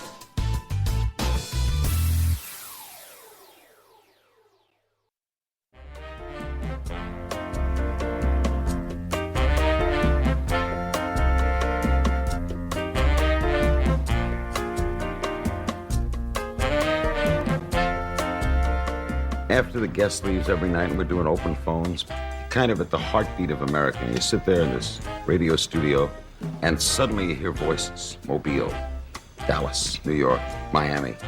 And there's kind of a conglomeration of America all in one room. Call now, 833-4-VALDEZ. That's 833-482-5337. 833-4-VALDEZ. That's Valdez with an S. All right, amigos, to the phones we go. Let us go to our liberal caller from San Francisco, California, listening to KVTA. David, go right ahead, sir. Oh, thanks, Rich. And, man, it was good hearing Larry King's voice there. I used to call his show all during the 80s. I'm not sure if it was into the 70s, but Appleton, Colorado. And wow, that was good to hear his voice. There's an Appleton, Colorado. I know there's an Appleton, Wisconsin. Oh, that's Colorado. Yeah, it's out in the Grand Valley, out near, that's Lauren Boebert's old district, Grand Junction, Colorado. Grand Junction, sure. Yeah, the issue about that plane from Qatar. Now, could Trump be so dumb as to accept a Trojan horse? I mean, well, I would venture to say I don't think he is. So likely it's going to be checked out and whatever. But I like to air my thoughts and my concerns. Well, it's not just the possibility that it's got a bomb rigged to it or it's wiretapped or anything else like that. It's the fact that if they give him something, $400 million worth of something, And, the U.S. Constitution is clear. It says that the president shall not accept any gift or emolument from anyone, much less a king or a kingdom. And this idea that he would sneer or insult America by accepting a gift of $400 million that once he's out of the presidency, he gets to keep. Now, that's not accurate. This is a gift to the Treasury. It's a gift to the government. It's not a gift to Trump. So, I mean, the emoluments clause is to protect any officials from receiving gifts of their own. This is going to be property of the United States. And he said that we could use for a little bit. So my supposition is that it would go ahead and, go back. I don't know that that's the case. It goes to the Trump library afterward so that he gets to use it afterward. And it's a palace. Now, does America really think that the president should be farting around in the sky in a palace? The insult, do you remember when $6 trillion was lost about 3 weeks ago when he was screwing around with the tariffs, and the stock market fell by almost 4,000 points in a single 2 days, and then he's laughing with Charles Schwab and a couple of other billionaires, laughing about how many billions they made in a single day when the stock market crashed. He has no consideration for the average person, and then he wants to accept some kind of a palace in the sky. Well, listen, let me jump in here. I think, David, number one, I think Trump has shown more compassion than many have. He's a very compassionate guy. He really thinks about people. The fact that he hasn't bombed Iran yet shows me what a compassionate guy he is. Most Americans would be very displeased with me if I ran for president. I would be very heavy-handed with the bomb button for sure, and especially with people that say "death to America" and call us the Great Satan. Now, that being said, President Trump yesterday, and I played it here, but I'll play it for you because we like to make sure that the record is straight. He made some comments about the plane, but so did the White House press secretary, Caroline Leavitt. Listen to this. Listen to Trump. Do we have that one? Well, hang on a second and we'll give it to you. Because I think he made the case pretty clear. It's a good move business-wise. Now, I don't know that I would do it, but I don't have all of the facts. And I think Qatar, who we've helped them a lot over the years in terms of security and safety. I think they, and very, very nicely, and I have a lot of respect for the leadership and for the leader, Qatar. And I think they knew about it because they buy Boeings. They buy a lot of Boeings. And they knew about it. And they said, we would like to do something. And if we can get a 747 as a contribution to our Defense Department, to use during a couple of years while they're building the other ones. I think that was a very nice gesture. Now, I could be a stupid person and say, oh, no, we don't want a free plane. We give free things out. We'll take one, too. And it helps us out because, again, we're talking about we have 40-year-old aircraft. The money we spend, the maintenance we spend on those planes to keep them tippy-top is astronomical. You wouldn't even believe it. So I think it's a great gesture from Qatar. I appreciate it very much. I would never be one to turn down that kind of an offer. I mean, I could be a stupid person and say, no, we don't want a free, very expensive airplane. Now, he wasn't alone there, David. He also had the White House press secretary weighing in to address your concerns. Listen to this. Clarify that Qatar is giving us a new Air Force One as a personal gift to President Trump. Are they gifting it to the country? What could you tell us about this luxury liner that looks like a hotel in the air? Well, the Qatari government has graciously offered to donate a plane to the Department of Defense. The legal details of that are still being worked out. But of course, any donation to this government is always done in full compliance with the law. And we commit ourselves to the utmost transparency, and we will continue to do that. Do you worry that if they give us something like this, they want something in return? Absolutely not, because they know President Trump and they know he only works with the interests of the American public in mind.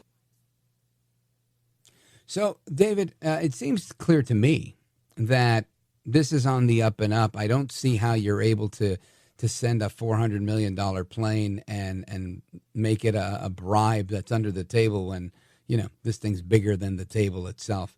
But you're entitled to your opinions, and you're allowed to throw rocks at President Trump. But ultimately here, I don't think that your final point was that do the people want to see Trump farting around in a palace in the sky? I think the answer is yes. I don't think people are begrudging any president of the United States for flying around on Air Force One, which is a decked out airplane. And Trump, as long as, he's been in the public eye, he's always flown around in a huge plane that's been, decked out to the nines. And just a couple of years ago, he redid his own Trump Force One. So I don't see it as such a big deal on that front. On the legal front, it seems to check out. On the quid pro quo front, I don't care.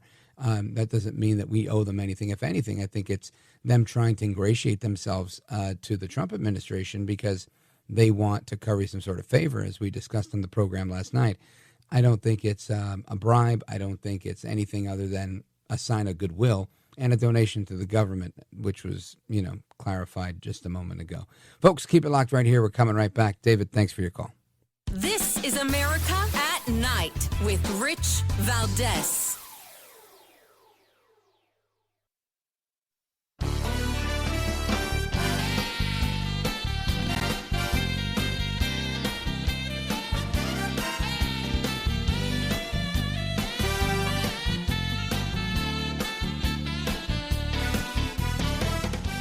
Sorry, A-R-O-N, Solomon. All right, amigos, welcome back. And Paul, Boise, Idaho, go for it, my brother. Thanks for calling me, Rich. Yes, sir. Just a couple observations. About the Dems. When you have a discussion or you try to have a discussion with them, you want to be civil with them. Yes. For some reason, it escalates, and they try to talk over the top of you. Mm-hmm. And I'm going to do that to you for a moment, in true Democrat fashion, and say this is a debating tactic that is often used. They call it bird dogging, and it's very, very common in New York. You can talk about anything, and they'll just start yelling and making rhetorical statements like, and you think because Trump is this, and because he's a rapist, and because he's this, and because he cheated on his taxes, and he cheated on his wife, and he cheated on this, and he's grabbing women by the vagina, and blah, blah, blah, and blah, blah, blah, and all these things, right? They'll throw all this stuff out there, and then they'll say something like, F out of here, and as if that is some sort of mic drop moment, not allowing you any chance to speak. And it seems to look good for some people on social media, but in reality, they don't have a leg to stand on, and they won't let you talk because they can't defend it. Well, another one is their level of arrogance and contempt for Republicans or conservatives is legendary. They just have to prove to you once again, and all things considered, in New Jersey at the ice place. I was calling it the Ice Palace, but that's not what it's called. They want to prove to you that they are above the law and that they can do what they want to do, and there's no repercussions. And if there are, good point. Then they're going to. You're make right. it There worse. are repercussions, and there's always going to be when you start shoving the cops around. At least there ought to be. Paul, thank you for your call, my brother. Godspeed to you, my man. Always good to talk to you. Very faithful listener and caller of our program. And amigos, hasta la próxima. Take care. Good night. God bless you, America. I'm Rich Valdez.